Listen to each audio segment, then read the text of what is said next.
I promise, I'm awake. I did not just wake up 2 minutes ago. I actually didn't. I even had my coffee. And long-time viewers and listeners know there's no way I can get my coffee together in 2 minutes. Because there have been days I've been late. But here we go, because I'm not late. In 3, 2, 1. Good morning, everybody. Welcome. Today is Tuesday. It's April 20th, 2021. My name is Jeremy. This is my first cup of coffee. That's particularly warm. Possibly a little weak.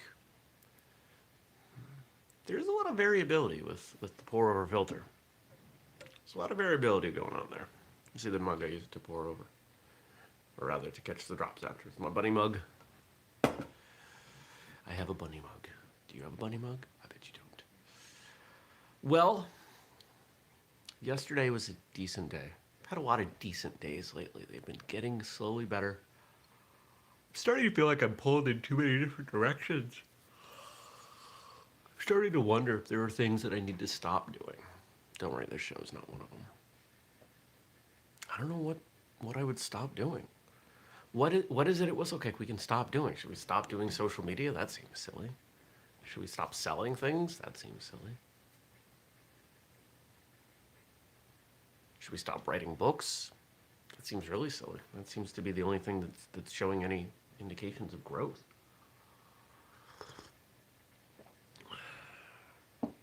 Should we stop working on Martial Journal in the magazine? No. Because that's the only thing that has any hope of making money soon. Like real money. So I don't know. I don't know what we're going to do. Did have a meeting yesterday with somebody to get one of these projects relaunched. One of the things I've found is I do really well collaborating with someone. When I get to work with someone who understands, who gets it, and they're in, really good things happen. There's a project that's been languishing, something that we started, when did we start this? Probably March or April of last year. It's been a year. And I collaborated with someone, and they faded away. And I was like, hey, we've done the hard part. I'd really like to get this off the ground with you. You know, the part where we were going to make money. Good morning, Nathan. And it took like 3 emails. And finally said, you know, I don't have time. I was like, that's really a shame. Because now I got to take all this work that we did and find somebody else to plug in who hopefully is the right person. And they're going to reap the benefits.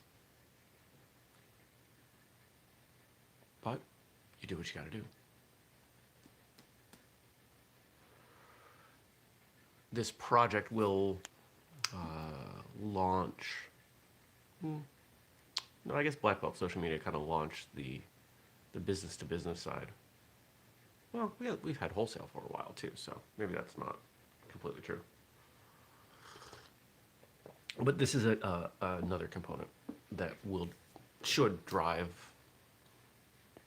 schools to looking at Whistlekick as a resource and not just a purveyor of poignant memes for them to steal. Most schools don't actually steal the memes, but once in a while I get an email from somebody on the team with a screenshot, and they're like, hey, this school or this, you know what, it's usually not a school, it's usually another martial arts page, and they find a convenient way to crop our logo out of it. And every time I will write to them and say, hey, just wanted to let you know, we are quite happy when people share our content, but we do ask that people give us credit for it. They're like, I don't know what you're talking about. I took this from another page. I didn't do that. It's never their fault. Okay, well, here's a replacement graphic for what you put up. We would appreciate you swapping those out. And the post almost every time gets deleted. That's fine. Hey, use our stuff. We applaud that, appreciate that. Thank you for that. Give us credit for it. It's the least people can do, right? What did I do yesterday? The cat's actually playing right now. That's very out of character for her. She's playing with one of her toys. I had like 6 meetings. An 8, a 9:30, a 10, an 11, a 1:30, a 1, and a 2. Is that 5 meetings? Whew. It was a lot. It's pretty much all I could do. My brain was fried. But towards the end of the day, that last meeting actually has been rescheduled because it's a weekly meeting. That one's at 11 every Monday, so I get all of my Monday meetings done at the beginning, which is going to be awesome for productivity because that means I can take a lunch, come back at 1, and have like a 3-hour block to get things done. And I'm excited for that.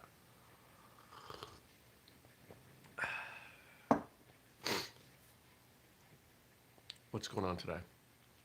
Oh, you know what else I did today? Good morning, Stacy. So I went out to the birch trees that I tapped on Sunday to say, hey, birch trees, what's going on?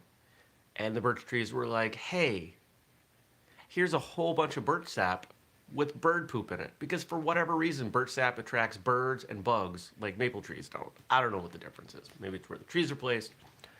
But I lost, between Sunday and Monday, I lost a decent amount of sap. I was like, there's got to be a better way. So I rigged up a system with a bucket, took a bucket, really cleaned it out good. I don't know, I did not shoot it with a gun. I'm trying to pantomime a drill. I drilled, it still looks like a gun. I drilled a hole, and I took some of the hydroponic tubing that I've got, and I put the tubing on the taps, because guess what? Miraculously, that tubing fits over the taps already in the trees. I didn't have to buy extra taps, different taps. So just fed that into a bucket, put a top on it, put a rock on it, put some painter's tape around the tubes so bugs can't get in, and I now have a super fancy sap collection system. Yay!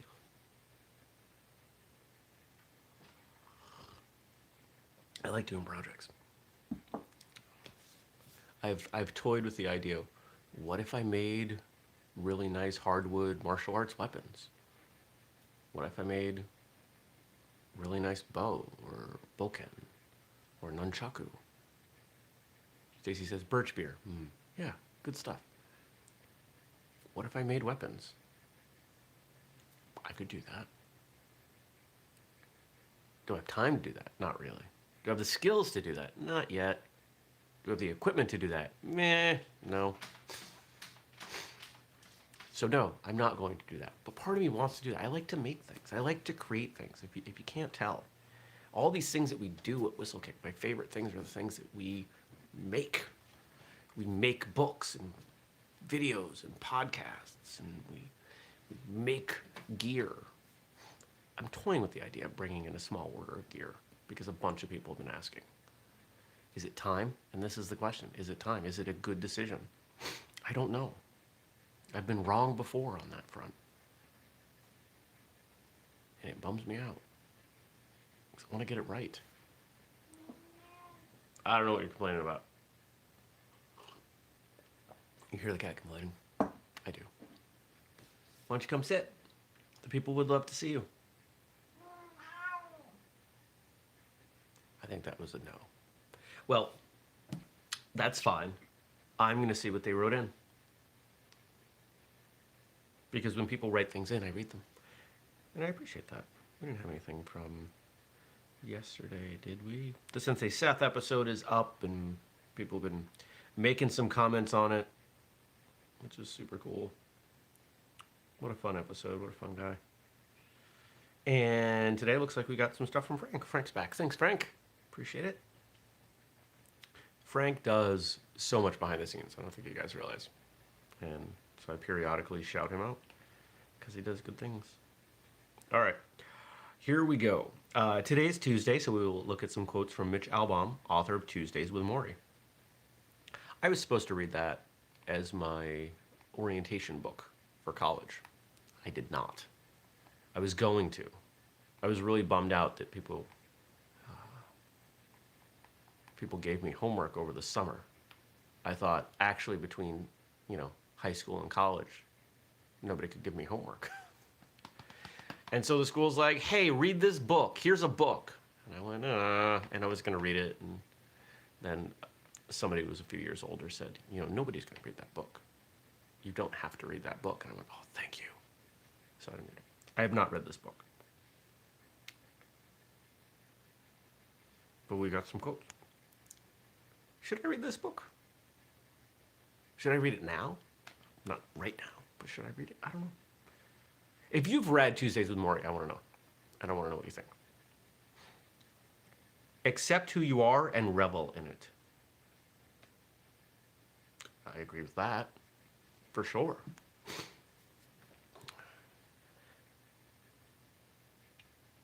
How do I want to say this?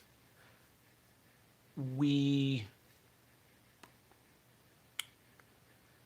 spend a lot of time, especially in our youth, trying to be what everyone else wants us to be, what our parents want us to be, what our friends want us to be, what our peers, our teachers. And the farther off from, the further the gap between who you are and what they want you to be, the more miserable you will be. That was a lot of my story. I was lucky in the fact that, for the most part, most people who mattered, my mother, my karate teachers, many of my teachers supported me being me. Peers did not. I really didn't have friends for much of my childhood. And now as an adult, most of the people who don't support me being me have gone away. And that's a good thing. And those that are left, it's people like you, like me for who I am. So, revel in who you are. Yeah. I know who I am. Okay, Stacy says, I enjoyed Tuesdays with Morrie. Don't read it right now. It would be really hard. Okay. Yeah, I can't handle anything intensely emotional or even mildly emotional right now. One of my calls yesterday, one of my clients is someone I've known for a very long time, and part of the call deviated into some slightly personal territory, and she was advocating, rightfully so, that here were some things that I really should take care of in my personal life with regard to like a will and that sort of stuff. I have a will, but other stuff adjacent to that. And I was like, I can't handle this right now. I can't even handle this conversation right now. I do find when I just kind of have tunnel vision and just pretend this other stuff that I don't want to deal with is not here, just put it over there for right now and pick it up once in a while. That's the best thing I can do. Yeah. Next. If you're trying to show off for people at the top, forget it. They will look down on you anyhow. And if you're trying to show off for people at the bottom, forget it. They will only envy you. Status will get you nowhere. Only an open heart will allow you to float equally between everyone. Only an open heart will allow you to float equally between everyone. So you may or may not know about the now infamous boxing match that occurred over the weekend between a retired MMA fighter and a former YouTuber. And I didn't watch it live. I've seen a little bit of the highlights. I can't get away from it because all the Google algorithms think that it's martial arts related or social media related. Two things that are pretty important in my life. Social media more as the work that I do for others. So I'm getting bombarded with all this stuff. And I've become very clear that this man, which one is it? Which one of the brothers? Doesn't matter. Is enjoying playing a heel, a villain, and people are paying attention to it. And a lot of people seem to really dislike him. And that seems to be the whole shtick. And I find that fascinating. Because I'm even interested, it's just I don't want to be. I don't want to be interested. But for some reason, because I dislike this person, who I admittedly don't know, I dislike his persona, his public persona, his character. Why am I fascinated? Why are we all fascinated? Who is the most most famous MMA fighter? It's Conor McGregor.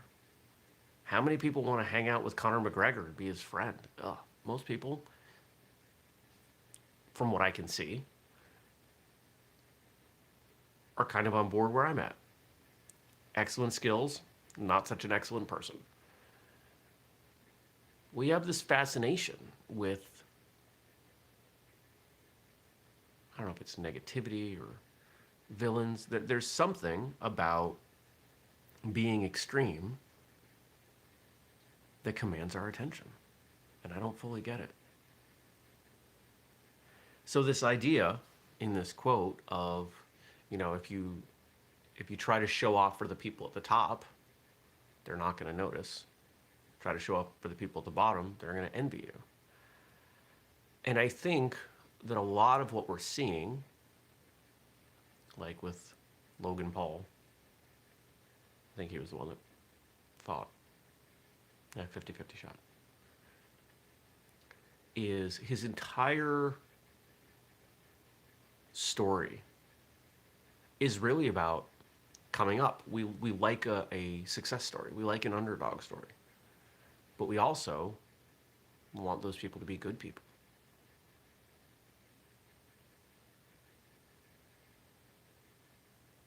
Oh, it's interesting.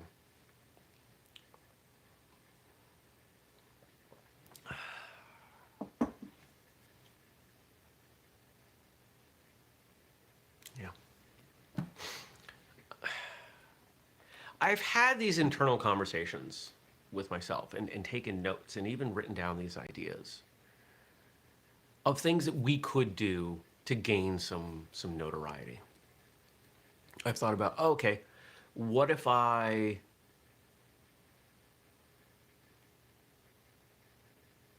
go on social media and critique things about the martial arts industry, critique people, what if I fall into the trap that plenty of others are doing, where they're saying, this person's wrong and that, and it's a well-tested formula, because people will pay attention. Either they're going to watch because they hate you, or they're going to watch because they agree with you. There are a lot of people that, I won't even say his name. There's someone from our recent past politically who commanded a tremendous amount of attention, and in no small part because of the collective dislike.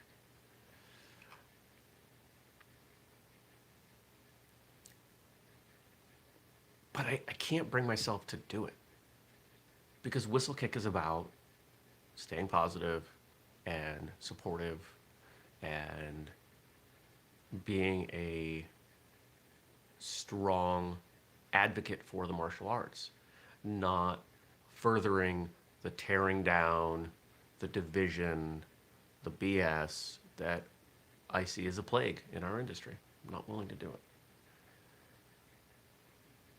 And so one of the things that I'm wrestling with right now internally is,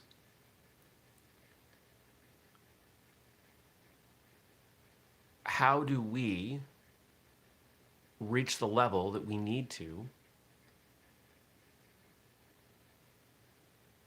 get the things done that I want to get done without selling out?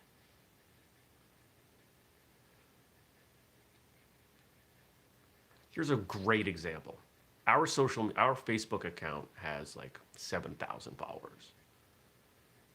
Last I looked, McDojo Life was like 150,000. Now, I'm sure some of those people are not martial artists. And Robert's doing a great job. I like and respect Robert. He's been on the show.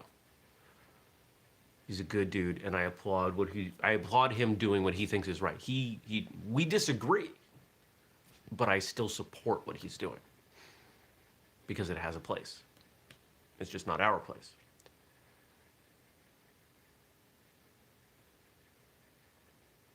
But how do we get millions of people paying attention to us, saying kind, warm, fuzzy things? How do we do that? I don't know yet. Is there anybody who reaches, or any organization that reaches the high level that we're trying to get to without selling out? I don't know.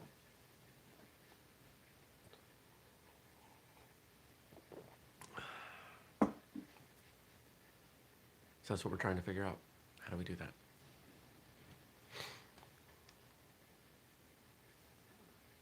Yeah. You can still come sit. The truth is, once you learn how to die, you learn how to live.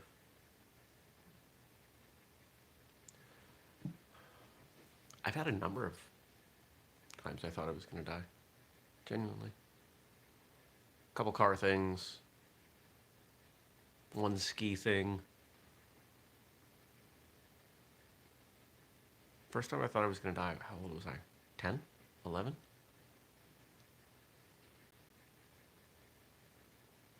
And I'd accepted it.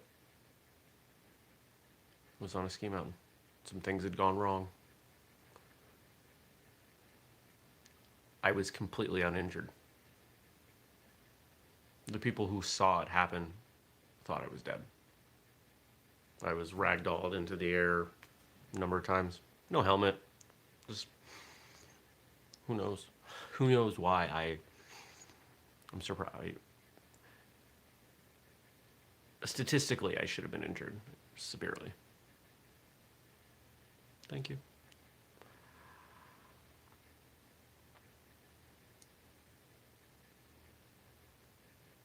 Do I know how to die?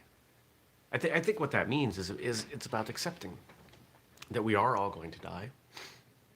We're all going to die at some point.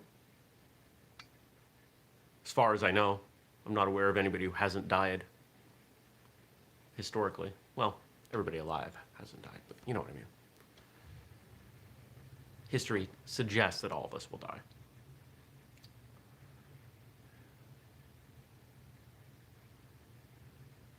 And does that change how I live? I don't know. I feel like I've made a mark. And that's all I wanted to do. Have I made a mark? I think so. I hear from some people that I have, and if that's the case, cool. If I get hit by a dump truck tomorrow,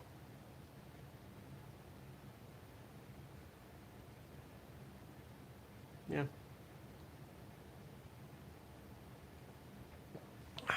Well, if I get hit by a dump truck, I get hit by a dump truck.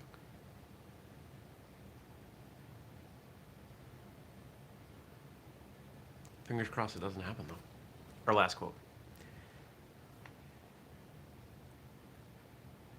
Oh, if you got stuff you want me to talk about, drop it in the comment section below. Subscribe, turn on notifications. We do this show every weekday, 6:30 a.m. U.S. Eastern Time here on YouTube. Catch it later in your podcast feed.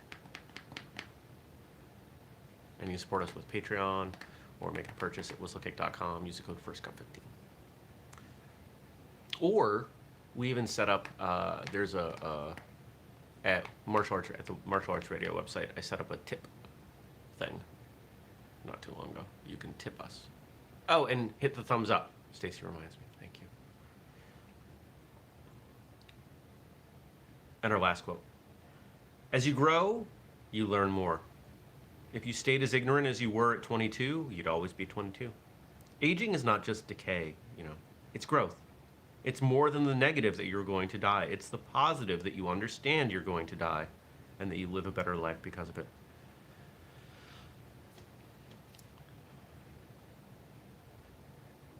What would be different about the world if we didn't die? Let's forget about overpopulation. Let's forget about any of those things. Let's pretend for a moment that there was a group of people who weren't going to die. Ooh. What would be different about how we lived? I think there are a lot of people who would be kids for a very long time. They would just remain children. And I think there are other people, and I think I would be someone like this, I hope I would be, who spend a lot of time learning skills and investing in things. For example, I'm really enjoying learning to do stuff around the house. Building and wood and those sort of things. What if I went on, if I could live forever, what would it be like to go off and spend 20, 30, 50 years in construction? Learning every aspect of how to build something and then go build my own house. That'd be kind of cool. I would do that.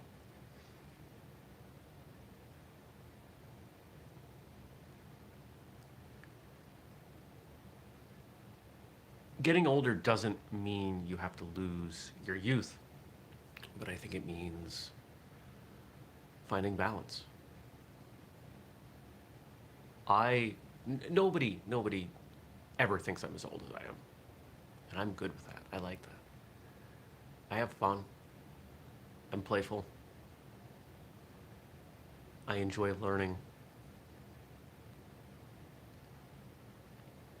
Part of it is that I'm short. People seem to think short people are younger for some reason. But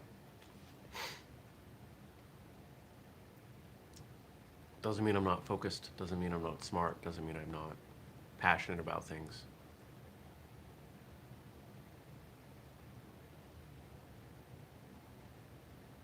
And I think that that's a good way to be. Try to maintain the curiosity of youth with the impulse control of adulthood. I think that's the number one thing that younger folk don't have. I just said younger folk like I'm 80 years old. I think you know what I mean. Balance. Life's about balance. Figuring out all the things you need to do, you want to do, find balance between them in a sustainable way, en route to some kind of goal or direction that brings you satisfaction. Like trying to get everybody in the world to train martial arts. That's my goal. That's what brings me satisfaction. So, I'm gonna go. I told you all the things that you need to know. So go do them or watch them or listen to them or buy them or thumbs up them or whatever. And have a great day. I'm gonna go record a whole bunch of episodes of Martial Arts Radio. We've got 3 on the docket today. So, yeah, I'm excited. And I'm gonna go have a meeting about Martial Journal magazine. So make sure you get on the list. We're getting close to that 100 number. Get on the list. MartialJournal.com. Take care, everybody. I'll see you tomorrow. Peace.